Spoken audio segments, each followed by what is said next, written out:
አዲስ አበባ ላይ የተከናወነው የልማት አብዮት ነው ብለዋል ከንቲባ አዳነች አቤቤ። የአዲስ አበባ ከተማ ምክር ቤት ሲያካሂድ የዋለውን መደበኛ ጉባኤ የዳኞችን ሹመት በማጽደቅ ተጠናቋል። ምክር ቤቱ በመደበኛ ጉባኤ ውሎ የከተማ አስተዳደሩን የ6 ወራት እቅድ አፈጻጸም ሪፖርት ሲገመግምም ውሏል። በከተማዋ በሁሉም ዘርፎች እየተመዘገቡ ያሉ ስኬቶች አዲስ አበባን የሚመጥናት ደረጃ ላይ ያደረሷት ስለመሆኑ የምክር ቤት አባላቱ በግምገማቸው ተናግረዋል። በተለይም በከተማዋ 70% የሚሆነውን በጀት ለዘላቂ ልማት መመደቡ ዜጎችን ተጠቃሚ ያደረጉ በርካታ ልማቶች እንዲሰራ ስለማስቻሉ ከንቲባ አዳነች አቤቤ ገልጸዋል።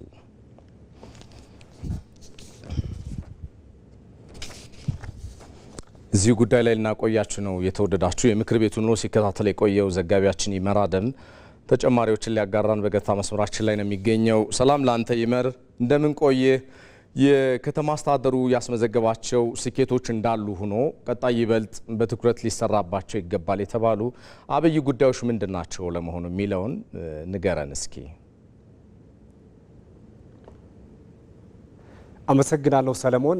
እንግዲህ መዲናዋ አዲስ አበባ ለዘመናት ተጣብቋት ከነበረው ጎስቋላ ገጽታዋ ተላቃ ወደ ውበት ወይም ደግሞ እንደ ስሟ የሆነችበትን ገጽታ እንዲሁም ደግሞ ድንግዝግዝ ከሆነው ገጽታዋ ወደ ብርሃን ወደ ሆነ እይታና ውበቷ ጉዞ ውስጥ ገብታ ያለች ከተማ ናት። እንግዲህ በዛሬው ምክር ቤትም የከተማ አጠቃላይ የልማት እንቅስቃሴዎች በጉልህ ሪፖርት ቀርቦ ውይይት ሲደረግባቸው ነበር የዋለው። በዋናነት የተገኙ ስኬቶች እንዳሉ ሆኖ በቀጣይ ትኩረት ሊደረግባቸው ይገባልም በሚል የምክር ቤት አባላትም የካቢኔ አባላትም ያነሱበት ነበረ። በዋናነት የኑሮ ጫናን በማቃለል ረገድ እስካሁን ድረስ በርካታ ስኬቶች ተመዝግበዋል። እርግጥ ነው የከተማ አስተዳደሩ ጭምር ባለፉት 6 ወራት ብቻ ወይም ደግሞ ለዚህ በጀት ዓመት 18.7 ቢሊዮን ብር የኑሮ ጫናን ለማቃለል መድቦ ለተለያዩ ድጎማን በማድረግ ረገድም ትልቅ ስኬትን ወይም ደግሞ የውጤታማ የሆነ ጉዞን እየተጓዘ ይገኛል። አንዱ አሁንም ቢሆን የኑሮ ጫናን ማቃለል ትኩረት ሊሰጠው ይገባል ነው የተባለው። ሌላኛው ደግሞ በተቋማት መካከል ያፈጻጸም ልዩነትን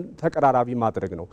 ተቋማትን በዚህ ረገድ መገንባት ነፃ፣ ገለልተኛ፣ ብቁ ሆነው ስርዓቱ ሲሄድ ሲመጣ ከስርዓት ጋር የሚፈርሱ ሳይሆኑ ጠንካራ ሆነው የህዝብ አገልጋይነትና በመርህ ላይ የተመሰረቱ ተቋማቱ ነው የመፈጸም አቅማቸው እንዲጠናከርና ዘመኑን የዋጀ በዲጂታል የሆነ አገልግሎትንም እንዲሁ የተጀመረው ነገር አጠናክሮ ማስቀጠል ይገባል ብለዋል። እዚህ ላይ ለምሳሌ ላብነት ልናነሳ የምንችለው የአንድ መሶብ አገልግሎት በከተማዋ ከተጀመረ ጀምሮ እርካታው እንኳ ብቻ በጥናት በተለይ ወደ 94% የሚሆን እርካታ የተመዘገበበት ነው። ዜጎች በበርካታ ምልልስ ሲቸገሩበት የነበረው የአገልግሎት ዘርፉን ለማዘመን የተወሰደ ወቅቱን የጠበቀ የአንድ ማዕከል የመሶብ አገልግሎት በዚህ ደረጃ የዜጎችን ወይም ደግሞ የተገልጋዩን እርካታ የመለሰ ነው እና በብዙ መልኩ በከተማዋ እስካሁን ድረስ የኮሪደር ልማትም ይሁን በሌሎች መሰረተ ልማቶች በፍሳሽና በውሃና ፍሳሽ ማስወገጃ አገልግሎትም ጭምር በርካታ ለውጦች የተስተናገዱበት ነበር። ከዚህ በፊት አዲስ አበባን ያህል ትልቅ ከተማ አንድ ብቻ የውሃና ፍሳሽ ጣቢያ የነበራት ነበረች። አሁን ግን ወደ 43 ማድረስ ተችሏል። እነዚህም ደግሞ ወደ የወንዝ ዳርቻ ልማትን ተከትሎ የተሰሩ ናቸው ብለዋል። በአጠቃላይ ይህንን ጨምሮ ሌሎችም ስራዎች በአዲስ አበባ ላይ የልማት አብዮትን ያስከተሉ ናቸው ወይም ደግሞ ሊያስብሉ የሚችል ናቸው ብለዋል ከንቲባ አዳነች አቤቤ። እስኪ ተከታትለን እንመለስ እዚህ ላይ የተናገሩትን። ከዚህ ምክር ቤት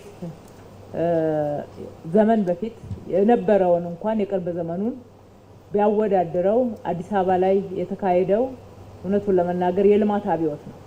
እኛ ስለሰራ ነው አይደለም፣ ምክር ቤቱ እውቅና እንደሰጠው በተጨባጭም መሬት ላይ ተቆጥሮ የሚታይ የሚዳሰስ ህዝቡም የሚጠቀምበት መሰረተ ልማት ከመሆኑ አንፃር ይህንን በዚህ ልክ ማንሳት ይቻላል። በርካታ ስር ነቀል ለውጦች ብናደርግም ዛሬም የልማት ጥያቄዎች ይጠየቃሉ። ጤናማ ጥያቄዎች ናቸው። ዛሬም የመልካም አስተዳደር የአገልግሎት ጥያቄዎች ይጠየቃሉ። ጤናማ ናቸው። በአንድ ጊዜ ሰርተንም የምንጨርሰው ጉዳይ ስላልሆነ እድገት ቀጣይ ነው። እኛ ደግሞ ግባችን ብልጽግና ነው፣ ሀገራችንን ማበልጸግ ነው። በሀገራችን የብልጽግና ራዕይ ውስጥ አዲስ አበባ የብልጽግና ማሳያ እንድትሆን የብልጽግና ማዕከል እንድትሆን ደግሞ የብልጽግና ቤንችማርኪንግ ማያ እንድትሆን ደግሞ ትልቅ ኃላፊነት ተሰጥቶናል። ከዚህ አንጻር ነው ስራዎቻችንን የምንመዝነው።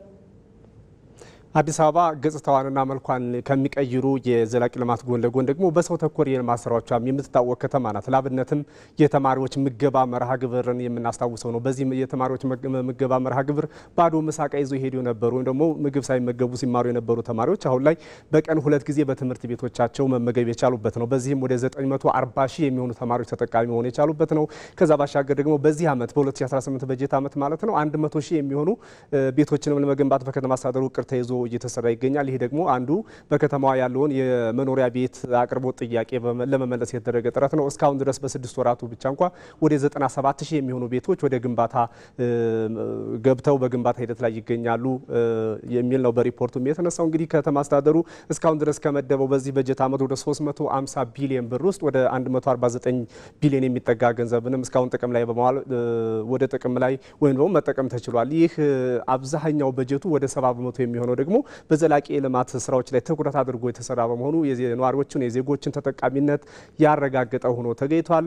ከዛ ባሻገር ደግሞ በገቢ አሰባሰብን ቢታይ የአዲስ አበባ ከተማ ከዚህ በፊት በአፍሪካ ወደ 6 የሚጠጉ ከተሞች ጋር ተወዳድራ በገቢ አሰባሰብና ዘመናዊ አሰራር ግንባር ቀደም ሆና የተመረጠች ከተማ ናትና እስካሁን በ6 ወራት ብቻ እንኳ ወደ 162 ቢሊዮን ብር በላይ ገቢ በመሰብሰብም እንዲሁ እቅዷን እያሳከች ያለች ከተማ ናት። ይህንን ጨምሮ በሌሎች የልማት ጉዞዎች ላይ አሁንም አዲስ አበባ አምራና ተውባ ደምቃ ጉዞዋን ቀጥላለች። ሰለሞን